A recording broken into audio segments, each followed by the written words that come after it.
অৱশেষত চিতাজলিল ৰঙিয়াৰ হেমদুলত অগ্নিদগ্ধ অৱস্থাত উদ্ধাৰ হোৱা বোৱাৰী অংকিতা ডেকাৰ পৰিয়ালৰ গুৰুতৰ অভিযোগ এয়া এক পৰিকল্পিত হত্যাকাণ্ড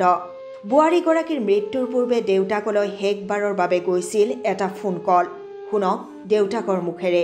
মোক কৈছে দেউতা 200 টকাৰ কাৰণে মোৰ জীৱটো যাব এতিয়া নিৰ্মমভাৱে অত্যাচাৰ বান্ধি লৈ মোক বেবচ্ছ কৰিছে কৰি মানে আৰু দেউতা কি কম বুলি কমতো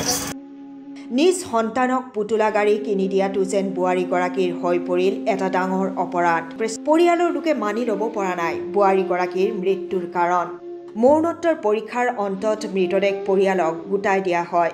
বোৱাৰীৰ পৰিয়ালৰ লোকে স্বামীৰ বাসগৃহৰ পিছপিনে হৎকাৰ কৰাৰ চেষ্টা কৰিছিল যদিও স্বামীৰ বাসগৃহৰ অন্য ঠাইত থকা এডোখৰ ভূমিতহে হৎকাৰ কৰিবলৈ দিয়ে স্বামী গৃহৰ পৰিয়ালৰ লোক তথা গাঁওবাসীয়ে এনেদৰে নিৰ্জন ঠাইডোখৰত নিশা জ্বলিল অংকিতাৰ চিতা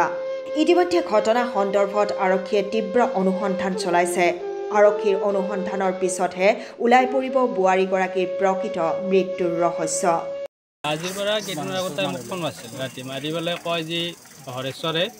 ডেকাই তাৰমানে তাক বহুত অত্যাচাৰ কৰে বহুত মাৰে বা হেৰি কৰে একদম অত্যাচাৰ কৰে আৰু লগতে সিহঁতৰ বনীয়েককেইজনী আহে সৰু বনীয়েকজনী আহি মানে বাচ্চাটোক খোৱা গাখীৰখিনিও তাই ঘৰত লৈ গুচি যায় দেউতাকটো আছেই হৰেশ্বৰ ডেকাৰ দেউতাকেতো অত্যাচাৰ কৰে গালি গলাজ পাৰে একদম বায়েক এটা আছে সিহঁতেও আহি অত্যাচাৰ কৰি থাকে সিহঁতে আহি একদম নানান ধৰণৰ তাক মাত কথা মাতি থাকে আৰু এই বায়েকটো এনেকুৱা আৰু এই যোনটো বাপেক তাৰ হৰেশ্বৰ ডেকাৰ বাপেক তাই বাপেকে কৰে কি মুঠ খাই আহি পেলাই নানান ধৰণৰ মাত মাৰিব বেয়া বেয়া ভাষাৰে গালি তাক ওলাই যাব দে তাক আজি কেইদিনৰ আগতে কৈছিল তোক আমি খেদি দিম বুলি কোৱাৰ আজি 3 দিনে হোৱা নাই এই ঘটনাটো হ'লেও আল্টিমেটলি সিহঁতে মাৰ্ডাৰ কৰিছে বা হৰেশ্বৰ ডেকা আৰু বাপেকে এনে ধৰি ঘৰৰ ভিতৰত মাৰ্ডাৰ কৰি তাতে জুই লগাই দিছে বহুত বিচাৰ কৰি থাকে এতিয়া মোৰ ভনীটোক লৈ যাতে এটা বিচাৰ এটা কৰি দিয়ে সুবিচাৰ এটা কৰি দিয়ে এইটোৱে আৰু মই মৰি থাকে বেটি বচাওঁ বেটি বঢ়াওঁ আজি বেটিক বিয়া কৰাই নি জ্বলাই দিলে সেনেকুৱা হৈছে যাতে সেইখিনি এটা সুবিচাৰ এটা মই পাওঁ আৰু সেইটোৱে মোৰ ৰুট আৰু আমি গম তাতে গ'লোঁ তাতে যোৱাৰ পিছত মানে কি হৈছে গলত মানে ইয়াতে টিপা চিন আছে আৰু তাৰ জিভাটো ওলাই আছে গলত টিপা চিন আছে তাতেও বহুত মানুহ কৈছে আমাক যে এইটো ডাইৰেক্ট মাৰ্ডাৰ কেছে হয় তাক গলত টিপি ধৰি পেলাই মাৰি দিছে তাৰপৰা আৰু জ্বলাটোতো একদম কম জ্বলিছে মানে এইটো কেনেকুৱা ইনাম জ্বলাত মানুহ নমৰে কোনোদিনে একদম কমন আৰু মেডিকেল নিয়া নাই সিহঁতে কি কৰিছে ভিতৰতো মানে চাব লাগে যে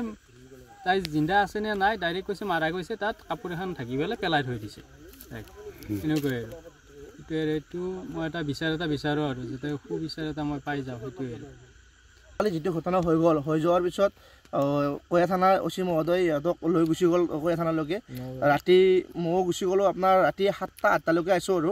থাকি গাঁৱৰ পৰা কেইজনমান ল'ৰাই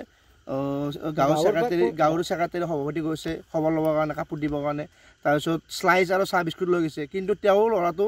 এটা সৰু বাচ্ছা আছে ছোৱালীজনী যিটো ছোৱালী ঢুকালে সৰু বাচ্ছাটো আছে বাচ্ছাটো কথা নাভাবি তেওঁ হাঁহি মুখে দেউতাক আৰু ল'ৰাটোৱে পুতেক আৰু বাপেকে হাঁহি মুখে লাল চাহ আৰু স্লাইচ খাই আছে অফিচাৰকো মই অনুৰোধ কৰিছোঁ তাক যাতে আমাৰ ভনীজনী যেনেকৈ মৰিছে তাক যাতে সঠিকভাৱে উচিত বিচাৰটো দিয়ে অতি সোনকালে লাগে আৰু তেওঁ আমি ফাঁচি বিচাৰিছোঁ তাতে তদন্তটো আপোনাৰ ফাঁচি হওক তেওঁৰ যাতে আৰু দুনিয়াও এনেকুৱা নকৰে যাতে আজি চিতা জ্বলি আছে আপোনাৰ চাই লওক গাড়ী লাইট জ্বলি কিনে চিতা জ্বলিব লগা হৈছে এনেকুৱা অৱস্থা হৈছে ঘৰত আমাক পিছফালে চিতা দিব জানাই গাঁৱৰ মানুহে দিব জানাই পথাৰৰ মেইন এই মাছ পথাৰত ক'ত জ্বলি আছে চাওক আমি আমাৰ জন্তিপুৰ বালাগাঁৱৰ পৰা ল'ৰা লৈ আহিছোঁ তাৰ পৰা লৈ আহিছোঁ ইহঁতৰ গাঁৱৰ মানুহ আছে গাঁওবুঢ়াও আছে সিহঁতৰ ঘৰৰ মানুহ বৰ্তমান আছে নে নাজানো কিন্তু গাঁৱৰ গাঁওবুঢ়া আছে আৰু 2-1জন মানুহ আছে চবেই লাগি আছে কিন্তু কথাটো আমাৰ ইচ্ছা আছিল কি ঘৰৰ পিছফালে আমি দিবা ইচ্ছা আছিল কিন্তু সেইটো আমাক কৰিব নালাগে সিহঁতৰ মতে আমি কৰিছোঁ যাতে উচিত তদন্তটো আমাক বিচাৰ পাওঁ সেইটো আমাক নিয়া লাগে আৰু ৰঙিয়াৰ পৰা সৰু খানৰ ৰিপৰ্ট SJ নিউজ